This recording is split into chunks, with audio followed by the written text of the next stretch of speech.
Hello everybody, I'm the Basement Reviewer, and today we're continuing with Nickvember, everybody! That's right, bring out your favorite shows from your childhood because we are discussing the poster child of Nickelodeon. Its most famous show, Spongebob SquarePants. However, we're not here to talk about what's great about the show. As much as I'd love to, I've decided to instead torture myself and force myself to watch an episode that I really don't like. And just so you know, I did mean it with that viewer discretion warning. There is some off-putting images, nothing too major, but if you're easily disturbed and don't want to see this kind of content, go ahead, leave. There are several other my reviews you could go see. I like them all. There are several other reviewers you could go see, and there are plenty of content that you could go find on YouTube. But with that said, let's go ahead and right into SpongeBob SquarePants.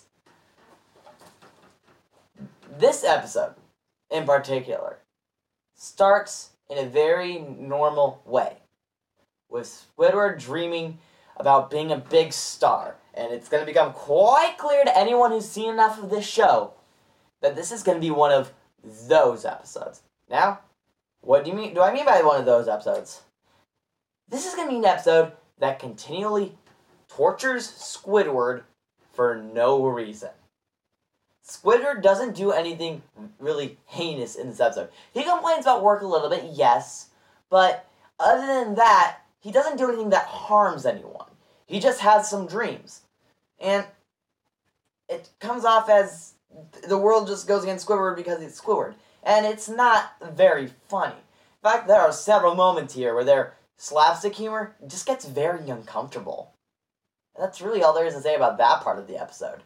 But the main concept of this episode is them fusing. And I know what you're thinking. SpongeBob's getting to Steven Universe territory. Let's go! Except no. This isn't as thought out as Steven Universe fusion. In fact, it's far different. It's not even Dragon Ball fusion, if you're wondering. This is SpongeBob getting teleported by Sandy's newest teleporting invention straight to where Squidward is. Essentially, fusing them together, but not in a way where it was willing. And this leads to the obvious feeling of claustrophobia. This episode just gets really creepy in terms of the ideas here. As in, SpongeBob gets way too comfortable with this, and it is clear Squidward wants no part of it. However, let me bring up this one thing. What really got me to review this episode, what makes it so bad, is it does not look pleasant to the eyes. I mean, the first form, which I will show you, is not that bad. The issue is the other forms. As this episode goes on, it seems willing to try to disturb you. And real quick here, before I go any further, I'll show you what the first form of SpongeBob and Squidward combined is.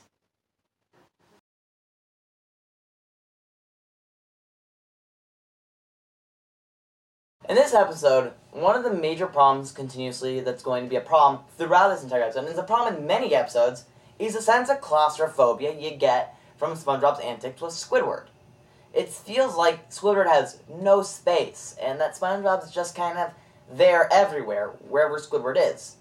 And it ends up being a constant issue, making you feel uncomfortable and bad for Squidward, who, based on the fact that they're putting through all the slapstick, you should be rooting against, and which would make the slapstick funnier. But they've written it in such a way that Squidward has done nothing wrong, and you end up wanting him to win. And I know this is an issue that extends far beyond this episode. I mean, there are several episodes that extend this. Like, just to name a few, there's, like, the House Fancy episode where he does win. There's Squid Baby. He did nothing wrong in that one. And yet he gets the huge head go boom Midas, which I'm not going to go into the whole lecture here, but if you want to see this how stupid the use of the itis suffix is there, go check out the anime atrocity by Mr. Inter on that. I know I have no time to waste with that.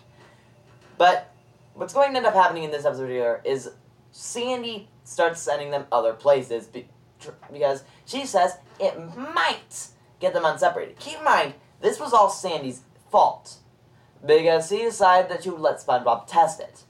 And from SpongeBob, it came off as kind of more of like a sarcastic joke, like, hey, you should let me do this. Like, not actually expecting her to do it, but maybe that's just me. The point is, she says, yeah, I'm sure I could test on a critter. You don't know if it's safe, and yet you're willing to test it on who is supposed to be one of your best friends. Sorry, but even if you're in the pursuit of science, you should still have some sense of morality. I mean, if you look in the real world, most scientists do. But in modern SpongeBob, Sandy doesn't. And I know I shouldn't be separating it into modern SpongeBob and classic SpongeBob, because there are good episodes of modern SpongeBob, and so we shouldn't just overlook them by grouping them all into one. But a lot of the modern episodes, and bad SpongeBob in general, it's just really hammers in the points that Patrick is stupid.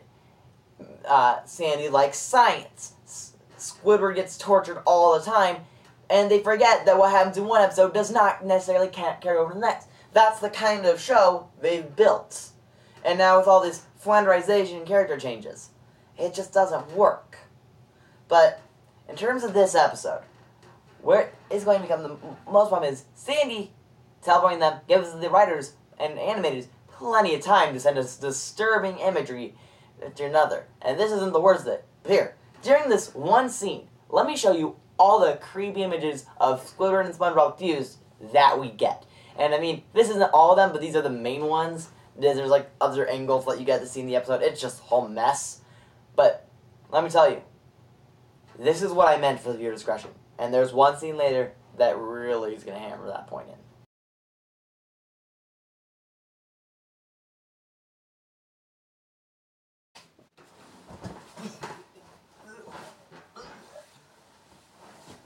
Ugh.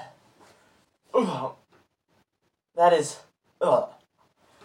Who thought that was okay? Those are some of the most disturbing images I've ever seen in a kid's show. Ugh.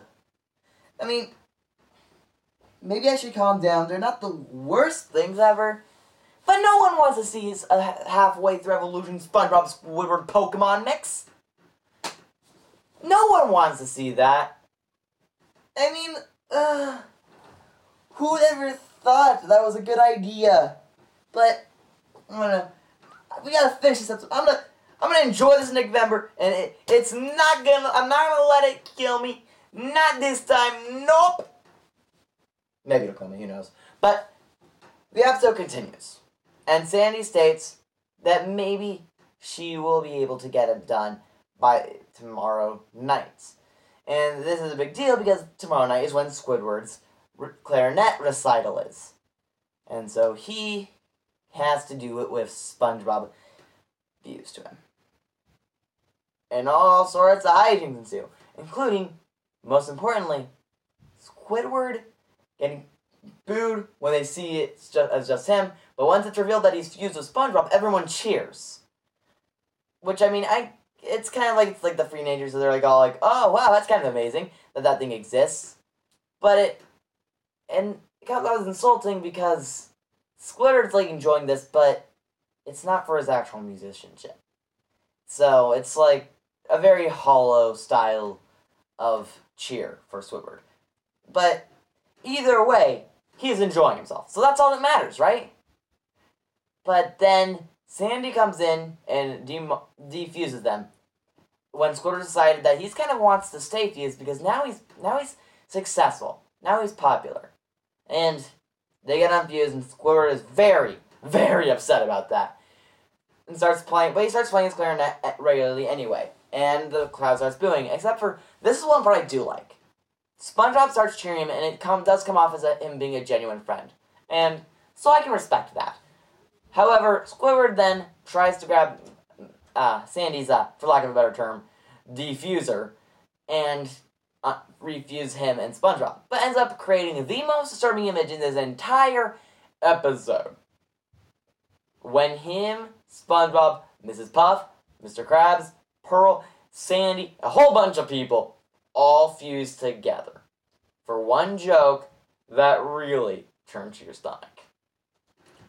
And it all starts with Squidward at a therapist. When asked what seems to be the problem, Squidward says it all started when he was born, and it shows this image. Prepare yourself, because this is disgusting as all get out, in my opinion.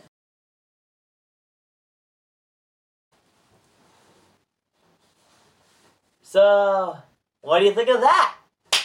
That image, it just screams title-friendly, doesn't it? Man, I mean, I wish I had stuffed animals as a kid because it was just so freaking happy and it's cute and so not gonna give your child nightmares or anything. And I get it. A lot of you aren't going to think that these images were that much. Okay, yes, to you, they may not be. What about to a 5-year-old child? To them, it might be a little disturbing. I mean, who knows? Everyone has different tastes, and to me, all these images that I showed you were pretty off-putting. And granted, I don't watch a lot of horror films, so I'm just not used. Maybe it's just I'm not used to this kind of thing. But I don't think that those images would have worked in almost any context. Add to that the lackluster writing and just relentless torturing of Squidward, and you got yourself a mix for a pretty bad episode in general. So that's really all I've got to say about this one. Squidbob Tentaclepants, it sucks. Real bad. It's not the worst episode of the show. It's just the one that ticked me off a little more than the others because it was so early, and it was the first episode that I saw that made me realize that maybe not every episode of SpongeBob is good. But aside from that, there's not much to say.